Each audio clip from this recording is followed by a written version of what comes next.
প্রথমবারের মতো উল্লাস ইন্টার ক্লাব স্পোর্টস ফেস্ট আয়োজন করতে যাচ্ছে গুলশান ইউথ ক্লাব।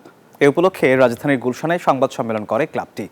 আগামী 13 ফেব্রুয়ারি শুরু হবে এই আয়োজন আর শেষ হবে 22 ফেব্রুয়ারি, যেখানে 19টি ক্লাবের 11টি ভিন্ন ইভেন্টে 750 জন অংশগ্রহণ করবে। সংবাদ সম্মেলনের আয়োজক গুলশান ইউথ ক্লাবের সেক্রেটারি জেনারেল ও উল্লাস অর্গানাইজিং কমিটির চেয়ারম্যান ডাক্তার ওয়াহিদুজ্জামান তমাল বলেন, সোশ্যাল ক্লাবগুলোতে খেলাধুলার চর্চার মাধ্যমে নিজেদের মধ্যে ভালো সম্পর্ক তৈরি করাই মূল লক্ষ্য।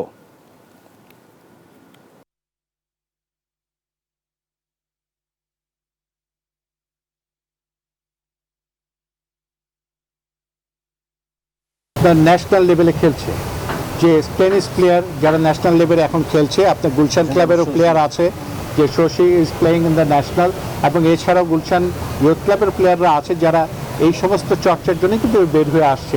এছাড়াও স্নুকার তো এই সমস্ত সোশ্যাল ক্লাব ছাড়া আর কোথাও হয় না।